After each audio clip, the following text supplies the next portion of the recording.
Madame Issartel et Monsieur Pasek. Bonjour Marion et Simon. Bonjour. Bienvenue pour nous présenter le Bac Pro OPC, Organisation de production culinaire, et le Bac Pro CSR, Commercialisation services en restaurant, pardon. Donc dans un premier temps, est-ce que vous deux enseignants pouvez nous présenter succinctement en quoi consiste chacune de ces spécialités de Bac Pro? La formation Bac Pro consiste à transmettre les connaissances produits, majoritairement c'est là-dessus que nous ciblons, sur la connaissance des produits aux élèves. Nous travaillons en seconde à leur arrivée sur les bases de notre profession, sur les modes de fabrication, j'aurais tendance à dire classiques, que ce soit en produits fromagers, produits laitiers. C'est un des gros pôles qui nous concerne. Les eaux de vie, tout ce qui est fabrication des différentes eaux de vie, distillation, etc., qui seront utilisées lors de création de cocktails et aussi pour la commercialisation et la vente de digestifs et d'apéritifs. Nous avons, lors de l'année de première pro, par contre, développé tout ce qui est vignoble français. Donc ça, c'est un gros dossier. On fait le tour de France. Chaque vignoble est détaillé en technologie et approfondi en atelier lors de dégustation. Personnellement, je mets beaucoup la dégustation en avant parce que c'est une méthode pour retenir beaucoup plus facile pour l'élève. Des accords, mets, vins, qui pourront par la suite présenter à leur clientèle. Donc un gros pôle pour ce qui est sommellerie, œnologie. Chaque semaine, nous avons donc des services en commun, bien sûr, avec la production. En ce qui concerne cette année, en première, nous avons développé, la cuisine propose des menus de saison, des menus à thème, des menus autour des produits qui respectent donc la saisonnalité. Et autour de ça, nous, on choisit les vins qui vont aller avec les produits. Les élèves doivent, au préalable, avant d'arriver en service, compléter un document de lancement de cours. Ils ont, et ça nous on a mis en place depuis le début de l'année, moi je travaille beaucoup avec le Padlet, donc ils ont un accès au Padlet sur lequel ils vont trouver leur fiche de poste, à savoir que chaque semaine ils vont tourner, ils ne vont pas être au même poste, pas au contact client automatiquement, ils peuvent être maîtres d'hôtel, donc se servir assurer l'accueil de la clientèle et le déroulement du service, des matériels, etc. Il y aura un barman. Le barman devra créer un cocktail suite à une eau de vie qui sera mentionnée dans les différents menus sur le Padlet en question. Un plonge office, donc tout ce qui est aux arrières qu'ils doivent préparer, les beurriers, les eaux, et assurer aussi le nettoyage de la plâtrerie, etc. Les services se passent donc, on reçoit la clientèle extérieure, dans la mesure du possible. En situation normale, j'aurais tendance à dire. Donc c'est vraiment une situation réelle. L'élève accueille la clientèle, propose le cocktail du jour proposé par le barman, lui présente le menu et le service s'ensuit avec un suivi professionnel et attendu par la profession. Les périodes de formation en entreprise, les stages, donc 22 semaines de stage sont prévues sur les 3 années de Bac Pro. Logiquement, ils devraient partir en stage le 25 mai prochain pour 6 semaines, jusqu'à la première semaine de juillet. Et ils ne reviennent pas dans l'établissement avant la fin des vacances de la Toussaint. Ils partent 8 semaines tout de suite à la rentrée. Nous avons ces financements Erasmus aussi montés par l'établissement qui nous permettent d'avoir des entreprises marraines, je dirais. On travaille beaucoup avec Novotel, des établissements de haut de gamme, à Stockholm en l'occurrence, c'est un hôtel qui a plusieurs restaurations proposées, donc les élèves tournent, que ce soit en gastronomique comme en brasserie. Donc ils apprennent beaucoup, ils en redeviennent vraiment grandis à l'issue de cette formation.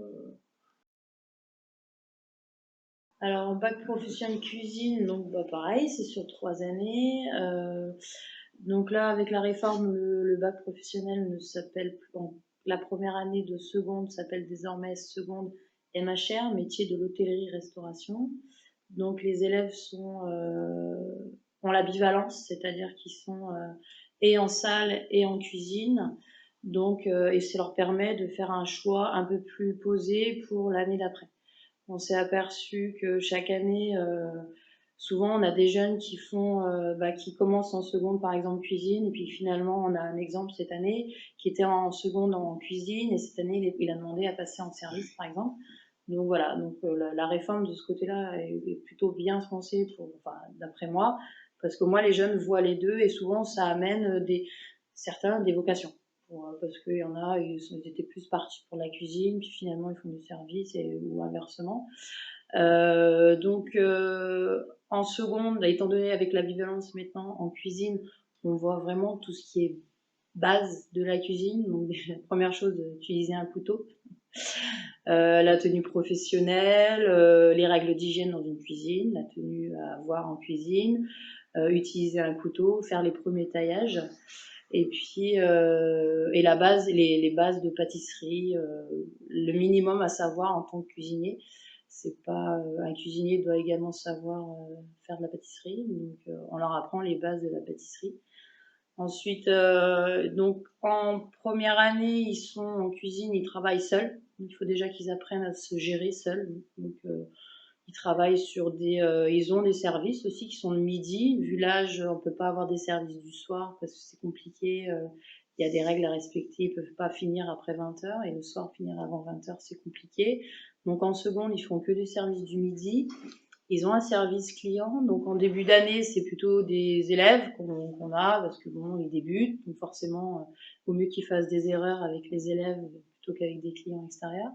Et puis au cours de l'année, généralement après les vacances alors ça dépend du professeur qui est en salle, mais souvent après les vacances de la Toussaint, on a des clients extérieurs. Donc ils commencent à travailler avec les clients extérieurs. Ils travaillent sur un menu, donc individuellement. Et en première, plus on avance dans les années et plus on leur demande d'avoir de l'autonomie. Grâce à leur stage, ils prennent en autonomie, et nous, ce qu'on leur demande, c'est qu'ils soient de plus en plus autonomes. Là, actuellement, moi, j'ai les deuxièmes années bac professionnel. On est sur tout ce qui est gastronomie culinaire régionale, et chaque élève doit créer, choisit une région, et chaque élève doit créer son menu régional. Et c'est lui, le jour du TP, qui sera chef, donc il va diriger avec ma supervision, bien évidemment, qui va diriger le reste de la cuisine. En première, vous travaillez essentiellement en brigade. Donc en brigade, ça veut dire une partie aux entrées, une partie au plat chaud, une partie au dessert. Nos deuxième années de bac pro, donc cette classe-là, ils ont un service le soir, c'est le mardi. Il y a les terminales CAP qui sont le lundi, par exemple, le lundi soir, et les terminales bac professionnels qui sont le jeudi soir. Donc on a 3 services dans la semaine du soir. Les jeunes qui partent à l'étranger, je peux dire ça aussi, c'est pas forcément parce qu'ils sont bons en anglais. C'est des jeunes qui ont, comment dirais-je, qui sont professionnels dans leur comportement, dans leur savoir-être. C'est beaucoup le savoir-être qui va compter plus que les notes. Moi, c'est plus en fin de collège, mais après, j'avais déjà de la famille dans la cuisine. D'accord. Du coup, c'est sûr, c'était plus facile pour moi. Je savais que ça me plaisait, quoi. D'accord. Et toi, tu es en quelle classe là, en terminale? Je suis en première. Première, d'accord. Ok. Et Simon, toi? Moi, au tout début, je voulais aller en école de commerce, mais au dernier moment, pour ajouter un vœu en fait sur mes vœux de troisième, j'ai rajouté le vœu de bac technologique STHR. Et cette année, du coup, j'ai changé, et comme le service, ça me plaisait plus, j'ai décidé d'aller en bac pro service. D'accord. Ouais, donc tu as fait une seconde STHR, et tu es passé en première bac pro.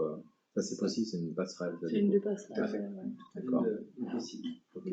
Et qu'est-ce qui vous attire l'un comme l'autre dans ces métiers, par exemple? Est-ce que vous cuisinez chez vous, Oui. toutes ces choses, quoi? Oui, moi, je cuisine beaucoup chez moi. D'accord. Enfin, surtout pendant les vacances, parce que j'ai plus de temps. D'accord. Et toi, Simon? Moi, c'est surtout aussi la relation client qui m'intéresse.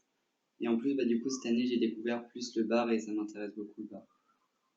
Et d'ailleurs, après le bac pro, quelles sont les possibilités? C'est le BTS essentiellement ou des mentions complémentaires? Alors oui, il y a BTS. Voilà, de plus en plus, ils valorisent. Voilà, les bacs pro ont de plus en plus de place, on va dire, dans les BTS. Avant, c'était quand même assez cloisonné. Maintenant, de plus en plus, ils ont un certain quota à respecter de bac pro. Après, pour les jeunes qui ont un bon niveau de bac pro, s'ils veulent une poursuite d'études, on leur recommande le BTS. Faut faire attention quand même au niveau qu'ils ont en tout ce qui est matière générale, parce qu'arriver en BTS, la partie professionnelle est un petit peu moindre. Par contre, la partie matière générale, bon voilà, ils vont découvrir de nouvelles matières. Donc, il faut aussi qu'ils aient quand même un certain niveau matière générale et pas seulement gestion. La gestion, le marketing, les choses comme ça. Donc, voilà, il faut le côté professionnel, c'est bien, ils auront de l'avance par rapport à d'autres qui arrivent peut-être de mise à niveau, des choses comme ça. Mais voilà, souvent les bacs professionnels, on se rend compte que c'est plutôt le côté matière générale qui va peut-être pêcher un petit peu. Donc voilà, en bac pro, pour partir en BTS, il faut quand même déjà avoir un bon niveau en matière générale. Sinon, la plupart bacs professionnels, ils font de la mention souvent, mention complémentaire. De notre côté, c'est par beaucoup en mention bar, justement. Sinon, pour l'instant, elle est orientée, mais on en reparlera. La mention bar, cocktail, pour certains, mention sommellerie pour d'autres, et la mention accueil-réception aussi, plus tournée vers l'hôtel. D'accord. Une année. Une année. C'est 1 an, oui, une mention complémentaire, c'est 1 an. Du côté de la cuisine, les mentions complémentaires à leur disposition, il y a la mention complémentaire dessert à l'assiette. Souvent, on en a beaucoup qui partent dessert à l'assiette, qui sont très axés à pâtisserie. On a les mentions cuisine allégée, que je ne me trompe pas. Je sais plus, tu peux m'aider? Traiteur. Mention complémentaire traiteur. Et je crois que c'est déjà pas mal. Il y en a certains qui font des CAP pâtissier en 1 an. Donc il y a possibilité après un bac professionnel si là j'ai une de mes élèves qui a l'air d'être assez tentée par ça, par exemple, elle est très attirée par la pâtisserie et il y a possibilité après un bac professionnel de faire un CAP de pâtisserie mais en 1 an. Donc c'est très professionnalisant parce que la plupart du temps c'est en alternance. Donc les jeunes sont majoritairement en entreprise plus qu'à l'école. Donc c'est vraiment là c'est vraiment très professionnalisant, rattraper on va dire un peu le retard qu'ils peuvent avoir dû à leur bac professionnel.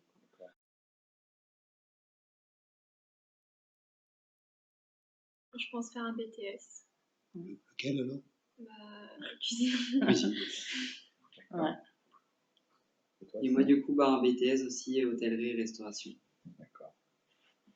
Et est-ce que vous trouvez que vous avez beaucoup de travail à faire en dehors des cours, hein, le soir par exemple, le week-end? Est-ce que vous pensez que la charge de travail elle est quand même importante? Non, moi je trouve pas. Non. Bah ça va. Ça va, on leur donne tellement de choses, tellement d'informations.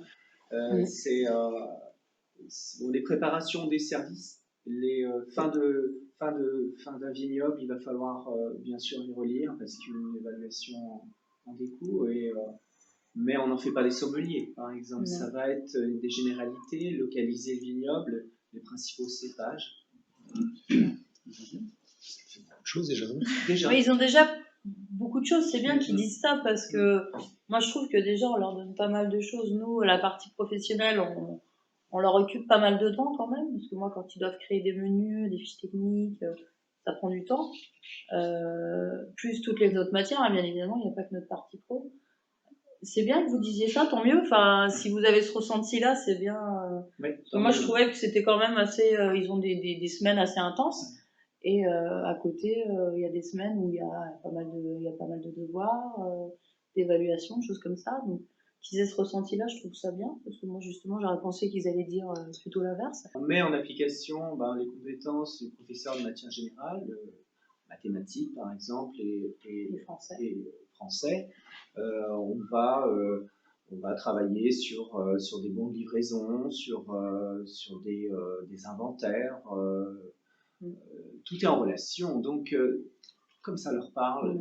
C'est nouveau ça, la co-intervention? Oui. Alors ça, oui, ça, ouais. ouais. C'est depuis la réforme, ils C'est ont ça. mis en place ça, donc co-intervention avec les professeurs de maths et de français, avec les matières professionnelles. Donc on travaille en co-animation avec soit le professeur de maths, soit le professeur de français. Et justement, c'est souvent deux matières où les jeunes avaient du mal à faire sens par rapport à leur matière professionnelle.